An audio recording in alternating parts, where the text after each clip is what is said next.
সংঘর্ষের মধ্য দিয়ে 139 উপজেলায় ভোট গ্রহণ শেষ, চলছে গণনা। ভোটার উপস্থিতি 30 থেকে 40% জানালেন সিএসি। দেশের মানুষের আর কোনো অধিকার অবশিষ্ট নেই। 7 জানুয়ারির মতো উপজেলা নির্বাচন বর্জন করেছে দেশের মানুষ, দাবি বিএনপি। মধ্যপ্রাচ্য সংকটের প্রভাব দেশের অর্থনীতিতে কিছুটা হলেও পড়বে, সংসদকে জানালেন প্রধানমন্ত্রী। সংকট মোকাবেলায় প্রস্তুতি নেওয়ার নির্দেশ। কিছুতেই থামছে না সীমান্তে মানুষ হত্যা। এবার পঞ্চগড়ের তেঁতুলিয়ায় বিএসএফ এর গুলিতে 2 যুবক নিহত, পরিবারের শোকের মাতম। এবং পার্শ্ব প্রতিক্রিয়ার জেরে সারা বিশ্ব থেকে কোভিড টিকা প্রত্যাহারের ঘোষণা। অ্যাস্ট্রাজেনেকার খতিয়ে দেখবে বাংলাদেশও, জানালেন স্বাস্থ্যমন্ত্রী।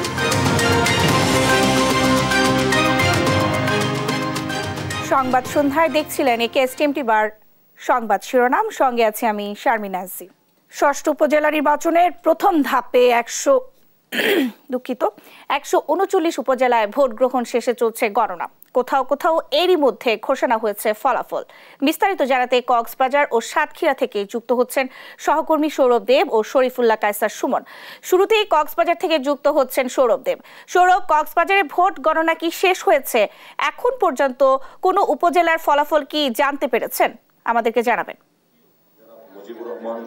হ্যাঁ নেন্সি, আমি এখন আছি কক্সবাজার সদর উপজেলার যে আনুষ্ঠানিক ভোট গণনা শেষে ফলাফল ঘোষণা হচ্ছে সেখানে। এখন পর্যন্ত আমরা যে ফলাফল আমাদের হাতে আছে সেখানে কক্সবাজারের 3টি উপজেলার মধ্যে কক্সবাজার সদর উপজেলায় মোটরসাইকেল প্রতীকের প্রার্থী নুরুল আফসার তিনি এগিয়ে আছেন। এক প্রকার বলা যায় তিনি নির্বাচিত হয়ে গেছেন। আমাদের কাছে যে অসমর্থিত সূত্রের বিভিন্ন ফলাফল আমাদের হাতে এসেছে সেই সূত্রে এটি বলা যায়। এবং মহেশখালী উপজেলায় অনেকটা নির্বাচনের দ্বারপ্রান্তে বলা যায় জয়নাল আবেদিনকে, এবং কুতুবদিয়া উপজেলায় বিজয়ের দ্বারপ্রান্তে আছে স্বতন্ত্র প্রার্থী যে ব্যারিস্টার তিনি। এবং এই 3 উপজেলায় আসলে ভোট গণনা শেষে খুব দ্রুত সময়ের মধ্যেই ফলাফল আমাদের হাতে আসে।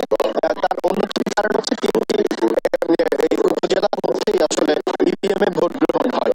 এবং আমরা যেটি বলছিলাম কক্সবাজার সদরে নুরুল আফসার যিনি এখন আমাদের হাতে আছেন, একদম সবকটি কেন্দ্রের ফলাফল আমরা দেখতে পাচ্ছি যে মোটরসাইকেল প্রার্থী নুরুল আফসার তিনি পেয়েছেন 36,536 ভোট এবং আরএস প্রতীকের প্রার্থী 27,800 ভোট পেয়েছেন তিনি। তিনি হচ্ছেন মুজিবুর রহমান, তিনি কক্সবাজার জেলা আওয়ামী লীগের সাধারণ সম্পাদক। তিনি পরাজিত হয়েছেন নুরুল আফসারের কাছে 8,736 ভোটে। এবং কক্সবাজারের কুতুবদিয়া উপজেলা যেখানে পরাজিত হয়েছেন কক্সবাজার জেলা আওয়ামী লীগের সভাপতি অ্যাডভোকেট ফরিদুল ইসলাম চৌধুরী, যিনি পরাজিত হয়েছেন তার আপন ভাতিজা ব্যারিস্টার হানিফ বিন কাসিমের কাছে। এবং সেই সাথে কক্সবাজারের যে 3টি উপজেলা আছে ভোট ছিল বলা যায় সারাদিনই বেশ শান্তিপূর্ণ এবং সুষ্ঠু পরিবেশ। সৌরভ, ধন্যবাদ আপনাকে। দেশের দক্ষিণ পশ্চিম অঞ্চল অর্থাৎ বাংলাদেশের প্রান্ত সীমা, এই যে সুন্দরবন মাধ্যমিক বিদ্যালয়ের সামনে দাঁড়িয়ে কথা বলছি, এখানে কিন্তু ভোট শেষ হয়েছে। ভোট শেষ হওয়ার পর গণনাও শেষ হয়েছে। গণনার পরে এখানে প্রাথমিকভাবে ফলাফল জানিয়ে এখানকার শীট কিন্তু নিয়ে যাওয়া হয়েছে উপজেলা সহকারী রিটার্নিং অফিসার অর্থাৎ ইউনোর কার্যালয়ের কাছে। আপনাকে বলে রাখা দরকার যে সাতক্ষীরার যে 2টি উপজেলা শ্যামনগর এবং কালীগঞ্জ উপজেলায় একেবারেই কোনো ধরনের দুর্ঘটনা ছাড়াই শান্তিপূর্ণভাবে অনুষ্ঠিত হয়েছে এই 2টি উপজেলার নির্বাচন। এবং ফলাফলের অপেক্ষায় রয়েছে ভোটাররা, তাদের কাঙ্ক্ষিত প্রার্থীর ফল ঘোষণার জন্যই অপেক্ষায় রয়েছে। কিছুক্ষণের মধ্যেই আশা করা যায় ফলাফল জানতে পারা যাবে এবং সেই সব মানুষরা কিন্তু অপেক্ষায় রয়েছে। এই ছিল এই অঞ্চলের যে সর্বশেষ গণনা পরবর্তী যে পরিস্থিতি তার সর্বশেষ। দর্শক, আমরা আপনাদেরকে নিয়ে যাচ্ছি স্টুডিওতে, সেখানে আছে ন্যান্সি। সুমন, আপনাকে ধন্যবাদ। সেই সঙ্গে সৌরভ, আপনাকেও ধন্যবাদ জানাচ্ছি। দর্শক, উপজেলা নির্বাচনের খবরাখবর জানাচ্ছিলেন আমাদের সহকর্মীরা। এর আগে বিচ্ছিন্ন কিছু ঘটনা, সংঘর্ষ, ধাওয়া পাল্টা ধাওয়ার মধ্য দিয়ে শেষ হয় ভোট গ্রহণ। অনিয়ম ও বিশৃঙ্খলার অভিযোগে 3টি কেন্দ্রে ভোট গ্রহণ বন্ধ করে দেয় নির্বাচন কমিশন। বিভিন্ন স্থানে 34টি সংঘর্ষের ঘটনায় আহত হয়েছে অন্তত 37 জন। এতে বেশ কয়েকজনকে আটকও করেছে আইন শৃঙ্খলা রক্ষাকারী বাহিনী। সহকর্মীদের তথ্য ছবিতে বিস্তারিত শুভশ্রী রায়ের প্রতিবেদনে। ভোট কেন্দ্র দখলকে কেন্দ্র করে চলে দুপক্ষের দফায় দফায় সংঘর্ষ। দুপুরে মাদারীপুর সদরের বালিয়ার সরকারি প্রাথমিক বিদ্যালয় কেন্দ্রে দুপক্ষের সংঘর্ষ বাধে।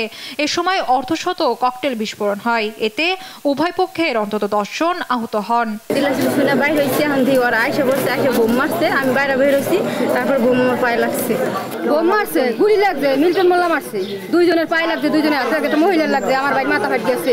নরসিংদীর কাকশিয়া সরকারি প্রাথমিক বিদ্যালয় কেন্দ্রে দখল নিয়ে সংঘর্ষ বাধে দুপক্ষের। এতে উভয় পক্ষের আহত হন অন্তত 10 জন।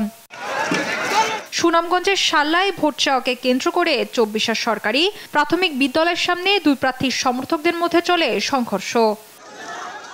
চাঁপাইনবাবগঞ্জের ভোলাহাটে একটি কেন্দ্রের কাছে 2 প্রার্থীর সমর্থকদের মধ্যে সংঘর্ষে 4 জন আহত হয়েছেন। বগুড়ায় গাবতলী উপজেলায় জোরপূর্বক ব্যালট ছিনিয়ে নিয়ে ভোট দেওয়ার অভিযোগ পাওয়া যায়। এর দায়ে 2 প্রিজাইডিং অফিসারকে অব্যাহতি দেন নির্বাহী ম্যাজিস্ট্রেট। বলছে যে বই ছেড়ে দেন, বই ছেড়ে দেন, না বই দিব না, মানে করছি, চেষ্টা করেছি মানে সেভ করার জন্য, কিন্তু পারি নাই। কোন মার্কামার ওগুলো তো আমরা দেখি।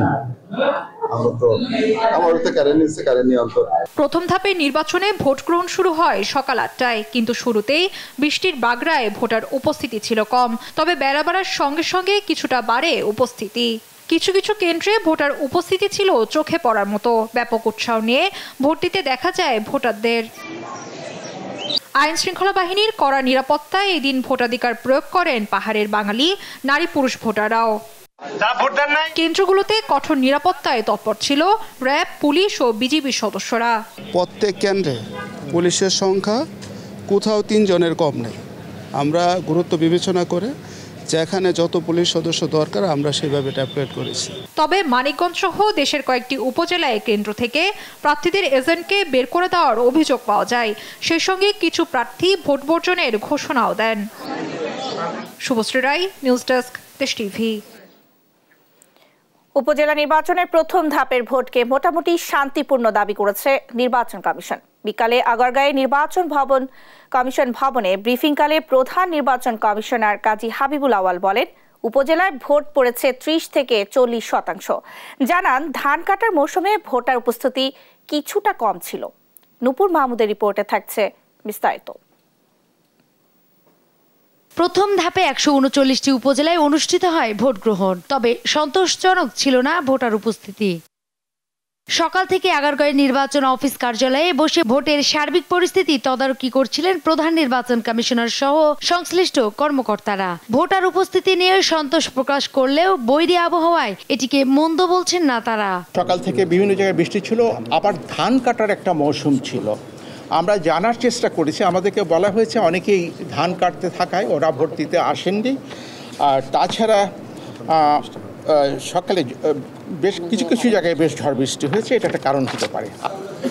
দেশের 34টি স্থানে সংঘর্ষের ঘটনা ঘটলেও এটিকে বিক্ষিপ্ত ঘটনা বলছেন তিনি। তার দাবি, ভোটের সার্বিক পরিস্থিতি শান্তিপূর্ণ ছিল। সীমিত পর্যায়ে কিছু অনিয়ম হয়েছে, যে কারণে আমরা তাৎক্ষণিকভাবে পদক্ষেপ নিয়েছি। আর 2টি কেন্দ্রের ভোট বন্ধ করে স্থগিত করে দেওয়া হয়েছে। আর আমাদের দায়িত্ব পালনের ক্ষেত্রে প্রশাসন, পুলিশ, আইন শৃঙ্খলা রক্ষাকারী বাহিনী যথেষ্ট সতর্ক ছিলেন এবং দায়িত্ব পালনে তৎপর ছিলেন এবং তাদের পেশাদারিত্বের সাথে তারা দায়িত্ব পালন করেছেন এবং সে কারণেও আইন শৃঙ্খলা পরিস্থিতি যথেষ্ট ভালোই ছিল। নির্বাচনী কর্মকাণ্ড চলাকালীন কোনো বিশৃঙ্খল পরিস্থিতি সৃষ্টি যেন না হয়, সেজন্য সর্বোচ্চ নিরাপত্তা ব্যবস্থা কার্যকর থাকবে বলেও জানান তিনি। নূপুর মাহমুদ, দেশ টিভি, ঢাকা। সরকারের কর্মকাণ্ডের প্রতিবাদ হিসেবে উপজেলা নির্বাচনে ভোটাররা কেন্দ্রে যায়নি। এমন মন্তব্য করেছেন বিএনপির সিনিয়র যুগ্ম মহাসচিব রুহুল কবির রিজভী।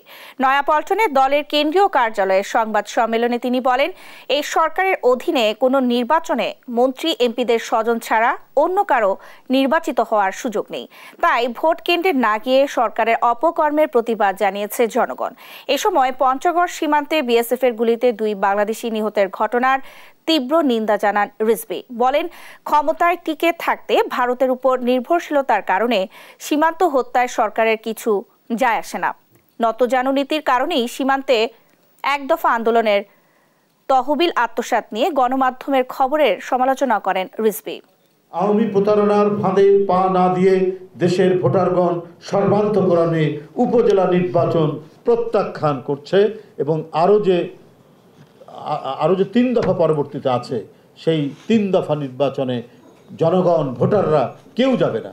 ভারত যেন এখন সরাসরি রক্তাক্ত আগ্রাসন চালাচ্ছে বাংলাদেশে, আর এটি সম্ভব হয়েছে ডামি সরকারের আত্মা বিক্রি করার জন্য, নতজানু নীতির জন্য। তাদের সকল অন্যায়, তাদের সকল আগ্রাসন, তাদের রক্তপাত আমাদের সীমান্তে, এগুলো কোনো ম্যাটার করে না তাদের কাছে। এদিকে বিএনপির স্থায়ী কমিটির সদস্য ডক্টর আব্দুল মুঈন খান বলেছেন, দেশের মানুষ 7 জানুয়ারির মতো উপজেলা নির্বাচনের নাটকও বর্জন করেছে। বুধবার ঢাকা রিপোর্টার্স ইউনিটিতে এক অনুষ্ঠানে তিনি বলেন, আওয়ামী লীগ স্বাধীনতার পক্ষের শক্তি হলে তারা একদলীয় শাসন ব্যবস্থা কায়েম করত না। যদি আজকে আমাদের বিদেশে কর্মরত যে কোটি কোটি মানুষ রয়েছেন তাদের যদি নিরাপত্তা না থাকে, তাদের দেশের পরিবারবর্গের যদি নিরাপত্তা না থাকে, তাহলে এই সরকারের নিজেরও নিরাপত্তা থাকবে। প্রধানমন্ত্রী শেখ হাসিনা বলেছেন, মধ্যপ্রাচ্যের সংকট দেশের অর্থনীতির উপর কিছুটা হলেও নেতিবাচক প্রভাব ফেলবে। সরকার পরিস্থিতি মোকাবেলার সর্বোচ্চ চেষ্টা করছে বলেও জানান তিনি। বিকেলে জাতীয় সংসদে প্রশ্নোত্তর পর্বে তিনি আরও বলেন, সরকারের উন্নয়ন প্রকল্পের সুবিধা পেয়েছে ঈদে ঘরমুখো মানুষ। মাঝারুল ইসলামের রিপোর্ট। জাতীয় সংসদের নির্ধারিত আলোচনায় অংশ নিয়ে প্রধানমন্ত্রী বলেন, চলমান মধ্যপ্রাচ্য সংকটে দেশের অর্থনীতির উপর নেতিবাচক প্রভাব যেন না পড়ে, সেজন্য সরকার মধ্যপ্রাচ্য সংকটের প্রতি দৃঢ়ভাবে খোঁজখবর রাখছে। বর্তমান মধ্যপ্রাচ্যে সংঘাতপূর্ণ পরিস্থিতি সৃষ্টির যে আভাস দেখা যাচ্ছে তা সারা বিশ্বের পাশাপাশি বাংলাদেশের সামাজিক, রাজনৈতিক, অর্থনৈতিক ক্ষেত্রেও প্রভাব ফেলবে বলে ধারণা করা যায়। দেশের অর্থনীতিতে এই সংঘাতের কিছুটা প্রভাব আসতে পারে। বিশেষ করে বিশ্ব বাজারের অস্থিতিশীলতা, বাজার ব্যবস্থাপনার অসামঞ্জস্যতা এবং বিশ্বব্যাপী জ্বালানি তেলের মূল্য বৃদ্ধির সূত্রে দেশের মূল্যস্ফীতি কিছুটা বৃদ্ধি পাওয়ার সম্ভাবনা থাকে। এইরূপ অবস্থায় আমাদের সরকারের সকল মন্ত্রণালয়, বিভাগকে আমি নির্দেশ দিয়েছি যাতে প্রত্যেকে মধ্যপ্রাচ্যের চলমান ঘটনা প্রবাহের উপর নজর রাখে এবং এ বিষয়ে নিজ নিজ করণীয় নির্ধারণ করে। রপ্তানি বাণিজ্য বৃদ্ধি সহ মধ্যপ্রাচ্য থেকে রেমিটেন্স প্রবাহ যেন স্বাভাবিক থাকে, তার জন্য প্রণোদনা ঠিক রাখার কথাও বলেন প্রধানমন্ত্রী। অর্থনীতিতে সম্ভাব্য বিরূপ প্রভাব প্রশমনের লক্ষ্যে সরকার কর্তৃক গৃহীত অগ্রিম পদক্ষেপ হলো চাহিদা ও যোগানের ভারসাম্য ঠিক রাখা, প্রবাসীদের রেমিটেন্স প্রদানে যেন কোনো সমস্যার সম্মুখীন না হয় সেই উদ্দেশ্যে রেমিটেন্স প্রদান সহজীকরণ করা হয়েছে এবং রেমিটেন্স প্রদানে উৎসাহিত করার লক্ষ্যে 2.50% নগদ প্রণোদনা ও 22 অক্টোবর 2023 হতে কার্যকর ব্যাংকগুলো দেওয়া অতিরিক্ত আরও 2.50% যে প্রণোদনা প্রদান করা হচ্ছে তা অব্যাহত রাখা। এক প্রশ্নের জবাবে প্রধানমন্ত্রী জানান, পদ্মা সেতু, বঙ্গবন্ধু এক্সপ্রেসওয়ে সহ সরকারের উন্নয়ন প্রকল্পের সুবিধার কারণেই দেশের জনগণ এবার নির্বিঘ্নে এবং যানজটমুক্ত ঈদ উদযাপন করতে পেরেছেন। যানজট নিরসনে সরকার কাজ করে যাচ্ছে বলেও সংসদকে জানান প্রধানমন্ত্রী। বঙ্গবন্ধু এক্সপ্রেসওয়ে, পদ্মা বহুমুখী সেতু ও পদ্মা সেতুতে রেল যোগাযোগ চালু হওয়ায় দেশের দক্ষিণ পশ্চিম অঞ্চলের মানুষ যানজট মুক্ত পরিবেশে ঈদ যাত্রা সম্পন্ন করতে পেরেছে। দেশের সড়ক মহাসড়কে ঈদে ঘরমুখো ও কর্মস্থলমুখো যাত্রীদের যাতায়াত নিরাপদ ও নির্বিঘ্ন করতে সড়ক ও মহাসড়কগুলোতে ফিটনেসবিহীন যানজট চলাচল কঠোরভাবে নিয়ন্ত্রণ করা হয়েছে। যানজট নিয়ন্ত্রণ ইতিমধ্যে কাজ করেছে এবং সে ধরনের প্রকল্প নিয়েছে, এটাকে পাশও করেছে এবং এটা যথাসময়ে বাস্তবায়ন হবে। দ্রব্যমূল্যের বাড়তি দামের কারণে যেন জনগণের কোনো অসুবিধা না হয় সেজন্য টিসিবির কার্যক্রম অব্যাহত আছে এবং ভবিষ্যতেও সেটি চালু রাখবে সরকার। মাজহারুল ইসলাম, দেশ টিভি, ঢাকা। কিছু মানুষের অপকর্মের জন্য মুসলমানদের বদনাম হয় বলে মন্তব্য করেছেন প্রধানমন্ত্রী শেখ হাসিনা। রাজধানীর আশকোনায় আসন্ন হজ কার্যক্রম উদ্বোধন করে মুসলিম বিশ্বের জন্য হজ যাত্রীদের কাছে দোয়া চান তিনি। এ সময় ফিলিস্তিন সহ সব সমস্যার সমাধানে মুসলিম বিশ্বকে একসঙ্গে কাজ করার আহ্বানও জানান সরকার প্রধান। শামীমা আক্তারের রিপোর্ট। বাংলাদেশ থেকে এবার ৮৫,২৫৭ জন হজে যাবেন। এর মধ্যে সরকারি ব্যবস্থাপনায় ৪,৫৬২ জন এবং ৮০,৬৯৫ জন বেসরকারি ব্যবস্থাপনায় হজ পালন করবেন। ৩টি এয়ারলাইন্সের মাধ্যমে ৯ মে থেকে ১২ জুন পর্যন্ত সৌদি আরবে যাবেন হজযাত্রীরা। বৃহস্পতিবার আনুষ্ঠানিকভাবে শুরু হচ্ছে হজ যাত্রা। বুধবার হজ কার্যক্রমের উদ্বোধন ঘোষণা করেন প্রধানমন্ত্রী শেখ হাসিনা। প্রধানমন্ত্রী বলেন, সরকারের ডিজিটাল বাংলাদেশ বাস্তবায়নের ফলে হজের ভোগান্তি কমেছে, মানুষ ঘরে বসেই সব কাজ শেষ করতে পারছেন। এরপর ডিজিটাল বাংলাদেশ করবার জন্য স্যাটেলাইট, বঙ্গবন্ধু ১ উৎক্ষেপণ করা, ব্রডব্যান্ড সমস্ত জায়গায় পৌঁছে দেওয়া, ওয়াইফাই কানেকশন দেওয়া, এসব করার ফলে কিন্তু আজকে এই সহজ পদ্ধতিতে আপনারা হজ করতে যেতে পারেন এবং কাজগুলি ঘরে বসে করতে পারেন, কোনো রকম হয়রানি হতে হয় না। হজ ক্যাম্প এবং বিমানবন্দর রেলওয়ে স্টেশন থেকে আন্ডারপাস দিয়ে বিমানবন্দর টার্মিনালে যাওয়ার ব্যবস্থাপনা করা হবে বলেও জানান প্রধানমন্ত্রী। রেল স্টেশন এবং হজ ক্যাম্পের সাথে বিমানবন্দরের যোগাযোগটা এটা আন্ডারপাস দিয়েই হবে। খুব সহজে আপনারা পৌঁছে যেতে পারবেন, মালপত্র নিয়ে যাওয়া যাবে, সে ব্যবস্থাও করা হচ্ছে। এখানে পায়ে হেঁটে যাওয়ার দরকার হবে না, তার জন্য আমরা বিশেষ ব্যবস্থা করে দিচ্ছি। এখানে সোজা এসকেলেটর থাকবে, তাছাড়া ওই গল্ফ কার্টের মধ্যে ওর ধরনের গাড়ি থাকবে ব্যাটারি চালিত, সেখানে নিয়ে পৌঁছে দেবে। মুসলিম দেশগুলো একসঙ্গে কাজ করলে ফিলিস্তিন সহ বিশ্ব মুসলমানদের দাবি আদায় সহজ হবে বলে জানান সরকার প্রধান। আজকে যদি আমাদের সকল মুসলিম কান্ট্রিগুলি এক হয়ে একযোগে কাজ করতে পারত, তাহলে আরো আমরা এ ব্যাপারে অনেক অগ্রগামী হতে পারতাম। এবং আমি ওআইসি ভুক্ত দেশগুলির মধ্যে আমি একমাত্র বোন, আমি বলছি আমি তো একমাত্র বোন আছি। আমার এখানে এটাই কথা যে সকলে এক হন এবং এই ধরনের অন্যায় অবিচার যেন আমাদের উপর না হয় সেদিকে তার জন্য সকলে সোচ্চার থাকবে। বাংলাদেশের উন্নয়ন ও সমৃদ্ধির পাশাপাশি বিশ্ব মুসলিমের জন্য হজযাত্রীদের কাছে দোয়া চান প্রধানমন্ত্রী শেখ হাসিনা। এটা ধরে রেখে যেন আরো উন্নত করতে পারি সেই দোয়াটাও আপনারা করবেন, আর দেশের মানুষের জন্য দোয়া করবেন যে আল্লাহ যেন আমাদের মানুষের জন্য গলা ভরা ধান দেয়, পুকুর ভরা মাছ দেয়, সুন্দর উন্নত জীবন দেয়, সেটা যেন পায়, সেই জন্য আপনাদের দোয়া চাই। শামীমা আক্তার, দেশ টিভি, ঢাকা। কিছুতেই থামছে না সীমান্ত হত্যা। এবার পঞ্চগড়ের তেঁতুলিয়া সীমান্তে ভারতীয় সীমান্তরক্ষী বাহিনী বিএসএফ এর গুলিতে 2 বাংলাদেশি যুবক নিহতের ঘটনা ঘটেছে। দিবাগত রাত 12:30টার পর তেঁতুলিয়া উপজেলার রণচণ্ডী বিজিবি ক্যাম্পের দরগা সিং সীমান্ত এলাকায় এই ঘটনা ঘটে। ঘটনার পর ভারতের ফকিরপাড়া বিএসএফ ক্যাম্পের সদস্যরা নিহত 2 জনের লাশ নিয়ে গেছেন। পঞ্চগড় থেকে রাশেদুজ্জামান বাবুর তথ্যচিত্রে আরো জানাচ্ছেন শুভশ্রী রায়। কিছুতেই থামছেই না সীমান্তে মানুষ হত্যা। এবার তেঁতুলিয়ায় বিএসএফ এর গুলিতে প্রাণ হারিয়েছেন 2 যুবক। গেল মঙ্গলবার রাতে রণচণ্ডী বিজিবি ক্যাম্পের 447 পিরার এলাকায় এই ঘটনা ঘটে।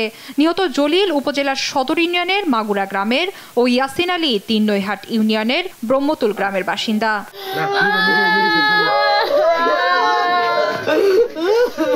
বুধবার সকালে তেঁতুলিয়া উপজেলার রণচণ্ডী বিজিবি ক্যাম্পের দরগা সিং সীমান্ত এলাকায় ওই 2 যুবকের মরদেহ পড়ে থাকতে দেখে স্থানীয়রা। পরে তারা বিজিবি ও পুলিশকে খবর দেয়। আমার ছেলের নিয়ে আজকে মারছে, আজকে আদরনগর আমি চূড়ান্ত বিচার চাই, এর জন্য বিচার পাই আমি, যে আমার বুক খালি হয়েছে, আর কোনো মায়ের বুক যেন খালি না হয়। গতকাল রাতে কয়েকজন বেলেকার এসে মানে গরু চুরি করার বা বেলেক করার জন্য ইন্ডিয়া যায় এবং এতে মৃত ইয়াসিন আলী তাদের সাথে যায় এবং ওখানে বিএসএফ এর গুলি খায়। এই ঘটনার পিছনে কিছু কিছু স্মাগলার রয়েছে যারা নিজের স্বার্থের জন্য কিছু কিছু যুব সমাজকে তারা ব্যবহার করে। বিজিবি জানায় বাংলাদেশ একটি দল অবৈধভাবে ভারতীয় সীমান্তে প্রবেশের চেষ্টা করলে ফকিরপাড়া ক্যাম্পের বিএসএফ সদস্যরা তাদের লক্ষ্য করে গুলি করে। এতে ঘটনাস্থলে 2 জন নিহত হন, কিন্তু পুলিশ আসার আগে বিএসএফ ওই 2 যুবকের মরদেহ ভারতে নিয়ে যায়। এই ঘটনায় বিজিবি বিএসএফ এর কোম্পানি কমান্ডার কার্যালয়ে পতাকা বৈঠক হয়েছে বলে জানিয়েছে বিজিবি। এছাড়া ব্যাটালিয়ন পর্যায়ে পতাকা বৈঠকের আহ্বান জানানো হয়েছে। সেখানে এই ঘটনার প্রতিবাদ জানিয়ে লাশ দুটি ফেরত চাওয়া হবে। নিউজ ডেস্ক, দেশ টিভি। সংবাদ সন্ধ্যায় আরো থাকছে।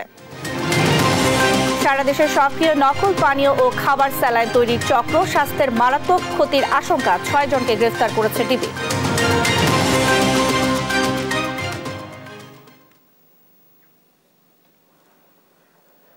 ভয়াবহ পার্শ্ব প্রতিক্রিয়ার জেরে সারা বিশ্ব থেকে নিজেদের কোভিড টিকা প্রত্যাহারের ঘোষণা দিয়েছে অ্যাস্ট্রাজেনেকা।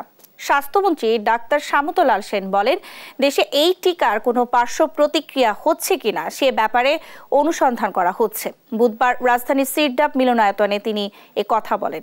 বিস্তারিত হাসান মাহমুদের রিপোর্টে। বৈশ্বিকভাবে নিজেদের কোভিড-19 টিকার ব্যাপক পার্শ্ব প্রতিক্রিয়ার প্রমাণ পাওয়ায় টিকা প্রত্যাহারের ঘোষণা দিয়েছে অ্যাস্ট্রাজেনেকা। অ্যাস্ট্রাজেনেকার টিকার পার্শ্ব প্রতিক্রিয়া টিটিএস নামের রক্ত জমাট বাঁধার মতো রোগের উপসর্গ নিয়ে 80 জনের বেশি মানুষের মৃত্যুর অভিযোগে মামলা হয় কোম্পানিটির বিরুদ্ধে। এরপর ব্যাপক সমালোচনার মুখে টিকা প্রত্যাহারের সিদ্ধান্ত নেয় প্রতিষ্ঠানটি। এদিকে দেশে এখন পর্যন্ত অ্যাস্ট্রাজেনেকার প্রথম ডোজ টিকা নিয়েছেন 2,07,00,000, দ্বিতীয় ডোজ নিয়েছে 1,95,00,000 আর প্রথম বুস্টার বা তৃতীয় ডোজ নিয়েছে 1,60,00,000-এর বেশি মানুষ। দেশে এখন পর্যন্ত কোনো উপসর্গ পাওয়া যায়নি, তবে বিপুল সংখ্যক টিকা গ্রহীতা কতটা ঝুঁকিতে আছে সে ব্যাপারে গবেষণা হচ্ছে বলে জানিয়েছেন স্বাস্থ্যমন্ত্রী ডাক্তার শামুন্তলাল সেন। ইজি হেলথকে অলরেডি আমি ইনস্ট্রাকশন দিয়েছি এবং তারা এটা সার্ভে করছে, মানে যে আমরা যাদেরকে টিকা দেওয়া হয়েছে তাদেরকে তারা এই সার্ভে করে আমাকে রিপোর্ট দিবে। তবে আমরা এটি নিয়ে কনসার্ন এবং এটা নিয়ে আমি অলরেডি ইনস্ট্রাকশন দিয়ে দিয়েছি এটা সার্ভে করার জন্য। এ সময় ডেঙ্গু চিকিৎসায় কোনো সংকট নেই বলে দাবি করেন স্বাস্থ্যমন্ত্রী। আমরা যদি ডেঙ্গির উৎসগুনা বন্ধ করতে না পারি, আমি যতই হাসপাতাল বানাই কিন্তু এটা তো বন্ধ হবে না। সুতরাং সেইভাবে আমরা কাজ করছি। আশা করি আমাদের হাসপাতালের যে সক্ষমতা আছে আমি অলরেডি নির্দেশ দিয়েছি এবং এখন ডেঙ্গি রোগীর চিকিৎসাতে আমাদের ডাক্তাররাও অত্যন্ত দক্ষ। তবে স্থানীয় সরকার মন্ত্রণালয় সহ সবাই দায়িত্ব নিয়ে মশা কমাতে না পারলে পরিস্থিতি সামাল দেওয়া কঠিন হবে বলেও সতর্ক করেন স্বাস্থ্যমন্ত্রী।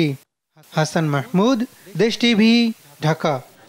টিসিবির মাধ্যমে স্থানীয়ভাবে 1,20,00,000 লিটার সয়াবিন তেল কিনবে সরকার। এতে মোট খরচ পড়বে 182,44,00,000 টাকা। দুপুরে সচিবালয় বৈঠকে এর অনুমোদন দিয়েছে সরকারি ক্রয় সংক্রান্ত মন্ত্রিসভা কমিটি। টিসিবির মাধ্যমে 40,00,000 লিটার রাইস ব্র্যান্ড তেলও কিনবে সরকার, যার মোট খরচ পড়বে 59,50,00,000 টাকা। এবার স্থানীয়ভাবে সংগ্রহের ক্ষেত্রে টিসিবির গুরুত্বই বেশি। স্থানীয়ভাবে 6,000 মেট্রিক টন মসুর ডাল ক্রয়ের প্রস্তাব। বাস্তবায়নকারী সংস্থা টিসিবি। মোট ক্রয় মূল্য 61,94,40,000 টাকা, প্রতি কেজি 103.24 টাকা। পূর্ব মূল্য ছিল 103.75 টাকা। আইএমএফ এর তৃতীয় কিস্তির ঋণ পাওয়ার ব্যাপারে কোনো শঙ্কা নেই বলে জানিয়েছেন অর্থ প্রতিমন্ত্রী ওয়াশেকা আয়েশা খান। আইএমএফ এর প্রতিনিধি দলের সঙ্গে বৈঠকের পর তিনি এই কথা জানান।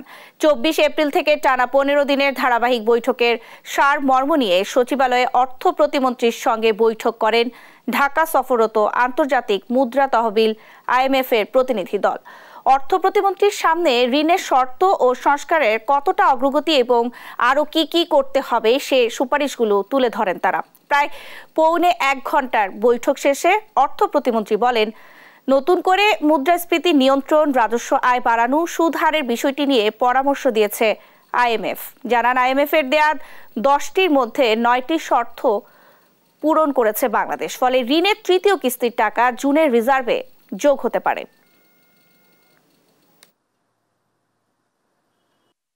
কর আদায়ের উপর জোর দিয়েছে এবং কর আদায় বৃদ্ধিতে জোর দিয়েছে এবং কর আদায় বৃদ্ধির কর আদায়ের পরিসর বৃদ্ধিতে দুই পক্ষ আমরা এবং IMF আমরা কিন্তু একমত কর আদায়ের পরিসর বৃদ্ধি করা জরুরি। আশা করছি খুবই মানে পজিটিভলি আশা করছি যে বোর্ডে অনুমোদনের পর IMF খুব দ্রুত পরবর্তী কিস্তির টাকাটা ছাড় করবে। সংবাদ সন্ধ্যায় আরো থাকছে। রাফা স্থল অভিযানের আশঙ্কার মধ্যে তীব্র বিমান হামলা, আগ্রাসন বন্ধ না হলে কোনো চুক্তি নয়, সাফ জানালো হামাস।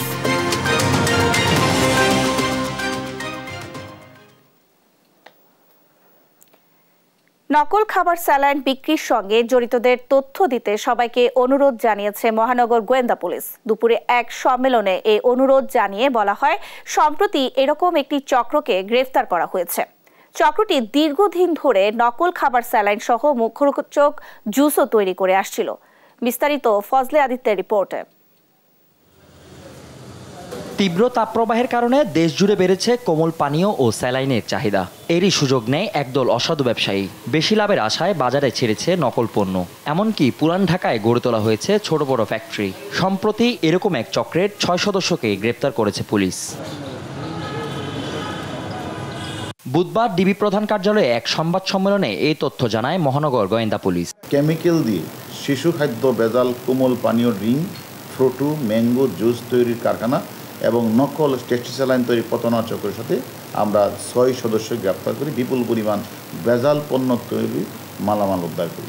এই অসাধু চক্রটি SMC ওর স্যালাইনের নাম বদলিয়ে ANC নামে নকল ওর স্যালাইন বিক্রি করে আসছে, যার মূল উপাদান ছিল চিনি ও লবণ। চক্রটি মুখরোচক নকল ড্রিঙ্কও তৈরি করে আসছিল।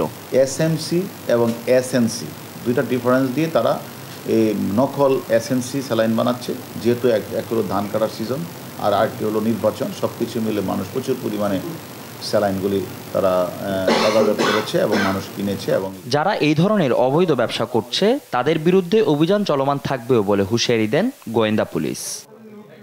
ফজলে আদিত্য, দেশ টিভি, ঢাকা। এবার আন্তর্জাতিক প্রসঙ্গ। রাফা স্থল অভিযানের আশঙ্কার মধ্যেই সেখানে বিমান হামলা জোরদার করেছে ইসরায়েলি বাহিনী। বুধবার দক্ষিণ গাজার একটি অ্যাপার্টমেন্টে বিমান হামলায় একই পরিবারের 7 জন নিহত হয়েছেন। এছাড়াও উত্তর ও দক্ষিণ গাজায় ব্যাপক ক্ষয়ক্ষতির খবর পাওয়া গেছে। এদিকে রাফায় বড় পরিসরে অভিযান চালানো হলে ইসরায়েল বড় ধরনের ভুল করবে বলে উল্লেখ করেন জাতিসংঘ মহাসচিব অ্যান্তনিও গুতেরেস। এটি রাজনৈতিক ও মানবিক বিপর্যয় ডেকে আনবে বলেও আবারও সতর্ক করেছেন তিনি। বিস্তারিত অন্যয় কর্মকারের ডেস্ক রিপোর্টে। মধ্যস্থতাকারীদের যুদ্ধবিরতির প্রস্তাবে হামাসের সম্মতির পরও গাজায় থেমে নেই হামলা। উল্টো গেল 2 দিন ধরে দক্ষিণ গাজার রাফায় বিমান হামলা জোরদার করেছে ইসরায়েলি বাহিনী। মঙ্গলবার রাফায় স্থল অভিযানের আশঙ্কার মধ্যে সেখানকার বিভিন্ন আবাসিক এলাকা লক্ষ্য করে একযোগে বিমান হামলা চালানো হয়। যদিও এর আগেই রাফায় স্বল্প পরিসরে স্থল অভিযান শুরুর লক্ষ্যে সেখানকার পূর্বাঞ্চল থেকে 1 লাখ বাসিন্দাকে নিরাপদ আশ্রয়ে সরে যাওয়ার নির্দেশ দেওয়া হয়। তবে স্থল অভিযান শুরু না হলেও ওই ঘোষণার পরপরই গোটা রাফায় বিমান হামলা জোরদার করে ইসরায়েলি বাহিনী। রাতভর হামলা শেষে গোলাবর্ষণ অব্যাহত থাকে বুধবার সকালেও। এদিন দক্ষিণ গাজার জেইতুন এলাকার একটি অ্যাপার্টমেন্ট লক্ষ্য করে বিমান হামলা চালানো হলে স্বামী, স্ত্রী ও সন্তান সহ একই পরিবারের 7 জন নিহত হওয়ার খবর জানায় আন্তর্জাতিক গণমাধ্যম। এছাড়াও হতাহত হন আরও অনেকে। হামলায় বহু আবাসিক ভবন ক্ষতিগ্রস্ত হয়েছে বলেও জানানো হয়। এদিকে রাফায় পুরোদমে অভিযান চালানো হলে ইসরায়েল কৌশলগত মারাত্মক ভুল করবে বলে আবারও সতর্ক করেছেন জাতিসংঘ মহাসচিব আন্তনিও গুতেরেস। একই সঙ্গে এর মধ্য দিয়ে গোটা গাজা উপত্যকায় রাজনৈতিক ও মানবিক বিপর্যয় দেখা দেবে বলেও আশঙ্কা করেন তিনি। We are at a decisive moment for the Palestinian and Israeli people. তবে রাফায় আপাতত স্বল্প পরিসরে অভিযান চালানো হচ্ছে বলে যুক্তরাষ্ট্রকে জানিয়েছে ইসরায়েল। যদিও তারা সেখানে পুরোদমে স্থল অভিযান পরিচালনা করতে চায় জানিয়ে ওয়াশিংটন এরই মধ্যে তেল আবিবকে ওই অভিযানের পরিণতি সম্পর্কে সতর্ক করেছে বলে জানিয়েছে মার্কিন পররাষ্ট্র দপ্তর। This appears to be a limited operation. এদিকে গাজায় ইসরায়েলি আগ্রাসন বন্ধ না হলে তেল আবিবের সঙ্গে কোনো ধরনের যুদ্ধবিরতি চুক্তিতে যাবে না বলে আবার সাফ জানিয়ে দিয়েছে হামাস। অন্যয় কর্মকার, নিউজ ডেস্ক, দেশ টিভি। জিম্বাবুয়ের বিপক্ষে 5 ম্যাচ টি-20 সিরিজের শেষ 2 ম্যাচের জন্য দল ঘোষণা করেছে বিসিবি। চট্টগ্রাম জহুর আহমেদ চৌধুরী স্টেডিয়ামে হয়েছে জিম্বাবুয়ের বিপক্ষে 5 ম্যাচ টি-20 সিরিজের প্রথম 3 ম্যাচ। সবকটিতে জিতেই সিরিজ নিজেদের করে নিয়েছে বাংলাদেশ। এবার সিরিজের শেষ 2 ম্যাচের জন্য স্বাগতিকরা দল ঘোষণা করেছে। নতুন ঘোষিত দলে ফিরেছেন সাকিব আল হাসান, সৌম্য সরকার এবং মুস্তাফিজুর রহমান, আর বাদ পড়েছেন আফিফ, পারভেজ ইমন এবং শরীফুল। বুধবার এক বিবৃতিতে টাইগারদের স্কোয়াডে এই পরিবর্তনের কথা জানিয়েছে বিসিবি। আগামী 10 ও 12 মে মিরপুর শেরেবাংলা জাতীয় স্টেডিয়ামে চতুর্থ ও শেষ টি-20তে মুখোমুখি হবে বাংলাদেশ ও জিম্বাবুয়ে। যারাই এই টি-20-র মধ্যে আছে এরা সবাই কিন্তু আমাদের সিস্টেমের মধ্যে, সিস্টেমের বাইরে কেউ না। যদিও হয়তো সবসময় সবাইকে সুযোগ দেওয়া সম্ভব হয় না টিমের কম্বিনেশনের কারণে।